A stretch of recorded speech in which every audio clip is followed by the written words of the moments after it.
This is what he had to say. All right, I'm going to read those shortly. This is what he had to say about Elon Musk and what Elon Musk did inside of the White House to Scott Bessent. Make sure you guys hit a like for the algorithm, subscribe to the channel, and turn your notifications. Check it out. All right, when it comes to Elon Musk and Donald Trump, it looks like their relationship has ended. President Trump talked to ABC, and he said President Trump on Saturday said there would be serious consequences if tech mogul Elon Musk funds Democratic candidates to run against Republicans who vote in favor of the GOP's sweeping budget bill. Asked if he thought his relationship with the Tesla and SpaceX CEO was over, Trump said, I would assume so, yeah. Yeah, there's also a story about what really happened when when Scott Bessent and he clashed over who would run the IRS, and also about Doge and what they were doing at Treasury. And when they left the office, the story is that Musk tried to ram him like a rugby player as he was in the hall, and then Bessent hit him back. And Trump evidently said, this has got to stop. So there was definitely a scrum and yelling in the hall. I didn't know there was physical confrontation. Here's what Caroline Levitt said. I certainly wouldn't describe it as a fistfight, Maria. It was definitely a disagreement. Although I was not there, I didn't witness it with my own eyes. I heard about it through secondhand reporting. But again, we've moved on from that. The president has moved on from it. And the entire administration is focusing on passing this bill. But also, Maria, cutting waste, fraud, and abuse from our government remains a critical component of this administration's agenda. In my view, the thing that did it was not the criticism of the bill, which is not helpful, but the president overcome that. When he said the Epstein thing and when he said the president should be impeached. Are you crazy? This is an hour after you got the key to the Oval Office, after he stood up to you with the controversial things you did. I know about the $280 million. No one begged you to do it. And Trump won elections without being wildly outraised. $1 billion didn't get Kamala Harris over the finish line, and $288 million didn't get President Trump the victory. It definitely helped. He's definitely an asset. I'm in awe of his intellect. But when he got personal like that, why would you expect Trump to say, okay, just tell him to call me and we'll forget it? Well, the president is still furious about the whole situation. He has every right to be. But as I said last week on the couch, I believe that Elon Musk is going to come around. And you already saw it yesterday. He was retweeting the president when it came to California. He was retweeting the administration, Marco Rubio, as well as J.D. Vance yesterday about the response to what's happening in Los Angeles. And I think it goes all back to my original point. There's nowhere else to go, Elon. Either you're going to be with the party of crazy, which you just saw our first story of letting their city be on fire, or you're going to try to make this party better. There's a legitimate criticism when it comes to big, beautiful bill, but you just can't shut down the entire bill as a result. We were all talking over the weekend, like, what do you think happened? What made him just flip his switch? Well, they say Sergio Gore had a lot to do with it. Do you think, though, I mean, he was on Joe Rogan's show smoking marijuana. Do you think he was microdosing? Do you think he was in a different place? I don't want to project that, but I will say he's up with the thing that put him over the top. Is when Sergio Gore, who's head of personnel, said this NASA guy, Mr. President, has given hundreds of thousands of dollars to Democratic causes, only gave you money after you won. He's going to have trouble getting through confirmation. And when they pulled the NASA guy out, who directly affects his business, and they need to work together, he said that was the last straw. Evidently, Sergio Gore and Elon Musk had this huge rivalry because he was dressed down. Musk dressed him down in front of people. He says, you're hiring people way too slow. Your vetting process is way too strict. You got to get people staffed. So that confrontation led to that confrontation, and that put him over the top. But the bottom line, there's one commander in chief, and that's Donald J. Trump. Yeah, and he has the support of the American people overwhelmingly in the last election. I'm Steve. So I went across and I went and looked up what different people that are largely conservative or supported the Republican Party during this past election. And I went and typed it in on multiple different platforms, and I wanted to see what the sentiment is, right? Because where I stand in particular, I didn't vote for Elon Musk. I voted for Donald Trump. I think that Elon Musk is a phenomenal businessman. I think that he's awesome at what he does as an engineer, as an innovator, and even as a CEO, and being able to drive profits and innovation and cut through the bullshit so that he can ultimately make a company profitable, which is good for American businesses. But I did not vote for Elon Musk to run the United States of America. And while I do agree with him on some things, you can't be throwing a whole fucking tantrum in the White House. And it's funny because I was going to look. Let me see if I could pull it up. I couldn't believe my ears or my eyes, so to speak. So when I go to Elon Musk on Twitter,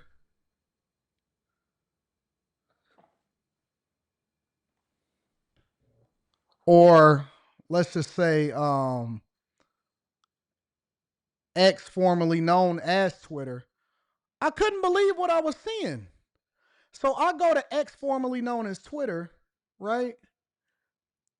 And I go to Elon Musk, and less than 15 hours ago, he's reposting what Trump put up on Trump's platform, talking about Governor Newsom and the LA riots and stuff like that. So wait a minute. You're telling me that the person that you just accused and that you was talking crazy about just a day or two ago, last week, all of a sudden you screenshotting and you reposting stuff that they put that's in support of some of the things that you agree with or you disagree with regard to the LA riots, you just moved on just like that? Yo, family. Fam. When I started seeing him retweet Donald Trump and stuff like that, I was like, what?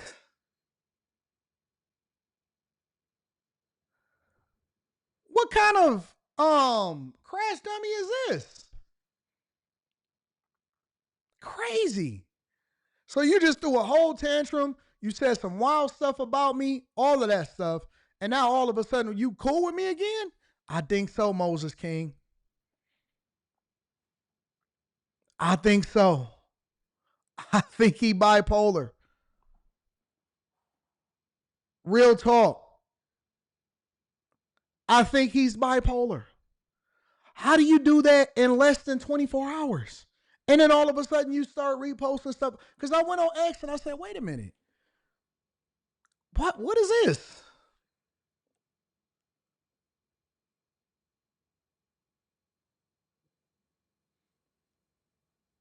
I was confused. And then when I found out that he had bumped into Scott Bessent, or he actually like ran into him like on some like G type stuff, like some beef type stuff, I said, man, what is this? What's wrong with Elon? It was already crazy enough that he walked in with a black eye. And it's like, bruh, what is you doing? All right, here we go. The White House addressing reports of a physical altercation between Elon Musk and Treasury Secretary Scott. So wait. Y'all saying that? Are y'all telling me in the chat that autism causes you to do erratic stuff like this? Is that what y'all telling me in the chat?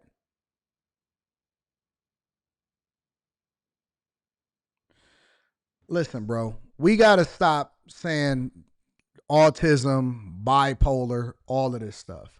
And we just need to start calling a spade a spade. It's called crazy. And two things can be true at the same time. You could be crazy and wild and have a temper and a temper tantrum and act like a child. And you could be right about some issues and some things. And you could be a great businessman, or you can be a phenomenal engineer and you can see numbers and you can see a vision and you can execute on that vision. And then you can go home and make a whole bunch of baby mamas. Bruh, from a logical perspective, when you start to see behind the scenes and you see people behavior, I mean, what do you do? What the dude got, like 10, 12 baby mamas? We don't talk about Elon Musk in the same vein as we talk about Future.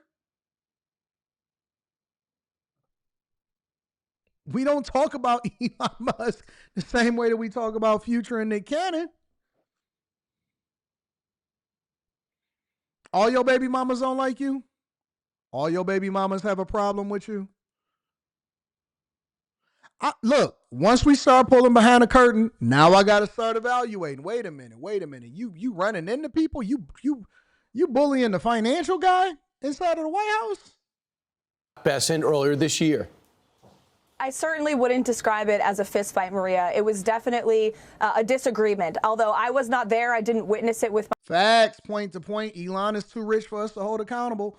I'm not holding him accountable. I'm just saying that The context clues is a little wild. That's all I'm saying. I can't hold nobody accountable that don't want to be held accountable. Somebody that got over 200, 300, 400 billion dollars, facts. I agree with you. He probably closer to a trillionaire than we all realize. I agree with you. We can't hold them accountable. Trump can't even hold them accountable. All Trump said is, all right, I'm done. I don't want to talk to him no more. Agreed. My own eyes. I heard about it through secondhand reporting. But again, we've moved on from that. The president has moved on from it. And the entire administration is focusing on passing this bill.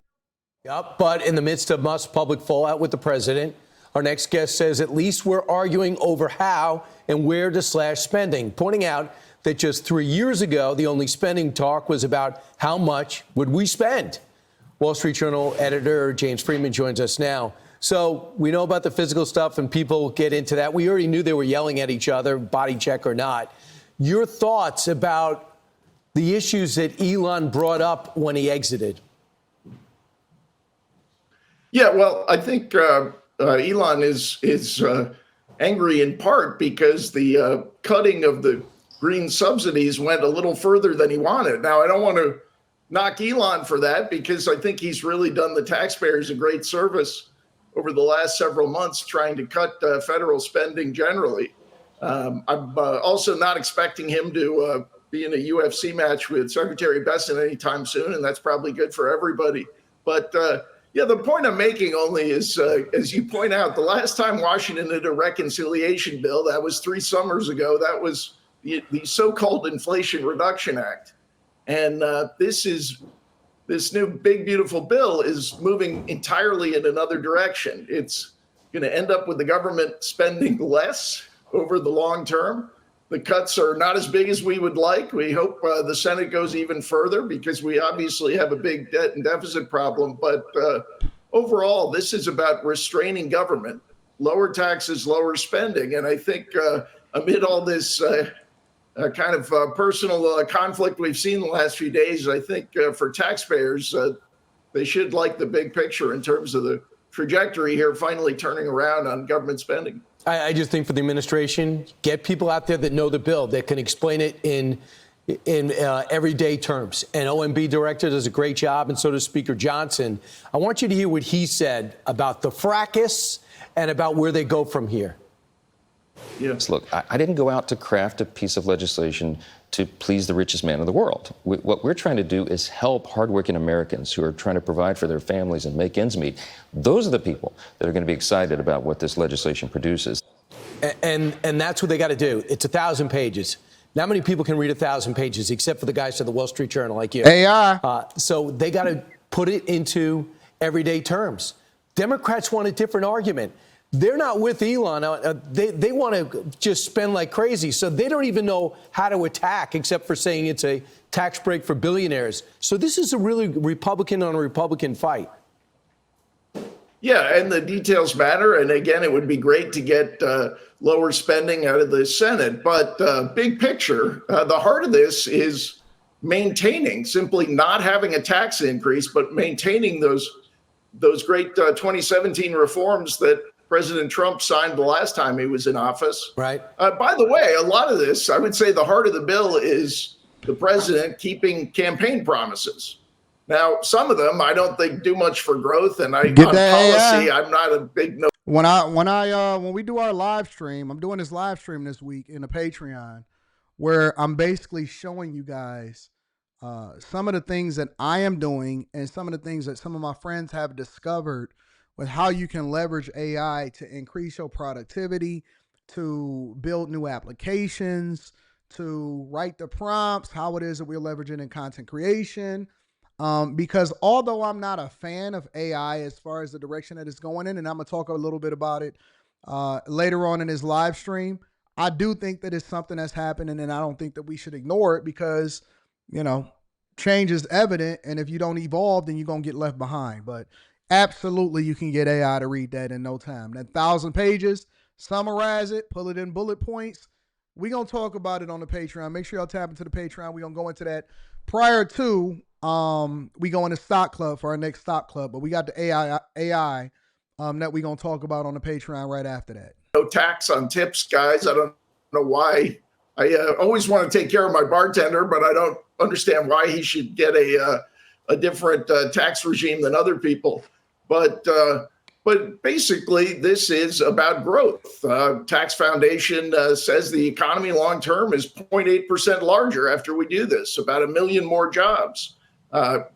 Yeah, I think that Elon Musk, honestly, if you want to know my honest opinion of Elon Musk, and this is just being real, I'm being 100% honest with you guys. My honest to God thoughts about Elon Musk is this. I believe that Elon should just shut up, bro. Shut up. Like, honestly, I think he really messing up the money. He messing up the business.